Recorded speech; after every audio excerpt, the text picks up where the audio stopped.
多谢评论，来看这个真惊险的警察掠歹人的画面。台中县经伫街路持续嫌犯，安尼先上足袂着，甲民众就乌托邦继续捉。因为嫌犯真正是太高走啊，搁爬起铁门想要逃走。另外一个热心的乡亲看到了乌托邦徛咧拢无顿顶，直接弄这个铁门，就用这个爬甲一半，这个嫌犯直接甲弄落来到涂骹。经过警民的合作，顺利将这个嫌犯甲掠起来。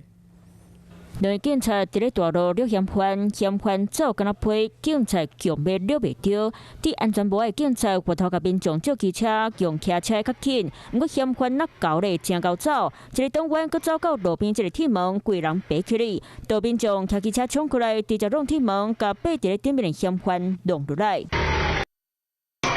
嫌犯叫机车弄落来，摔倒在地，民众倒山共着人，警察嘛赶紧把嫌犯抓起来。他摩托车就往那个栅栏那边撞，然后他就把他从身上把他拽下来。那民众这样子的表现怎么样？ 很好啊！警察民众同齐合作，抓嫌犯的所在就伫咧台中太平区的大路。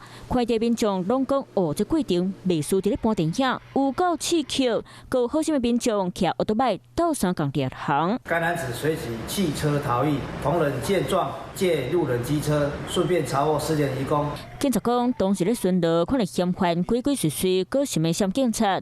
该调查时，嫌犯就赶紧让港选。加在好心的民众借奥多麦个人骑机车。 把嫌犯为铁门顶弄落来，才成功把这个失联年外逃走的移工抓起来。